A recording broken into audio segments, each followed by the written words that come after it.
வணக்கம். 2026 gold loan எடுக்கவர்களுக்கு முக்கியமான சில rules and updates. First one, loan amount. RBI rules படி கோல்டோட வேல்யூவில் 75% வரைக்கும் தான் லோன் கிடைக்கும். உதாரணமாக 1 lakh கோல்டு இருந்துச்சுன்னா 75,000 தான் லோன் அமௌண்ட்டாக உங்களுக்கு தருவாங்க. Gold purity check. பேங்க் எல்லா ஃபினான்ஸ் கம்பெனிஸில் கோல்டு பியூரிட்டி செக் பண்ணுவாங்க. 22 கேரட் ஆர் 24 கேரட்னு செக் பண்ணுவாங்க.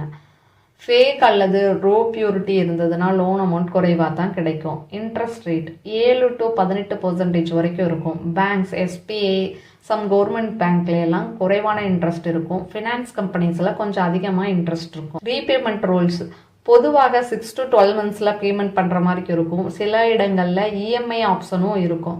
டைமுக்கு கட்டலைன்னா பெனாலிட்டியும் ஏலத்தில் விடுற சான்ஸும் அதிகம். அதை செக் பண்ணிக்கங்க. ஏலத்தில் விடுதல். இன்ட்ரெஸ்ட் இல்லை லோன் பேமெண்ட் பண்ணுறதுக்கு டிலே பண்ணினீங்க இல்லை பேமெண்ட் பண்ணலைன்னா விடுவாங்க. பேங்க் கோல்டு ஆக்ஷனில் விடுவாங்க. ஆக்ஷனுக்கு முன்னாடி உங்களுக்கு நோட்டீஸ் அனுப்புவாங்க. KYC compulsory. ஆதார் கார்டு அல்லது பேன் கார்டு மேண்டட்ரியாக இருக்கணும். வித்தவுட் ப்ராப்பர் டாக்குமெண்ட் லோன் கிடைக்காது. Processing charge and hidden fees. Processing fee and value charges இருக்கும். சைன் பண்ணுறதுக்கு முன்னாடி ஃபுல் டீட்டெயில்ஸ் கேட்டு படிச்சுக்கோங்க. கோல்டன் எமர்ஜென்சி யூஸுக்கு தானே தவிர லாங் டைமுக்கு வச்சிங்கன்னா இன்ட்ரெஸ்ட் அதிகமாக இருக்கும். ஸோ லாஸ் வர ஆரம்பிக்கும் உங்களுக்கு. நன்றி.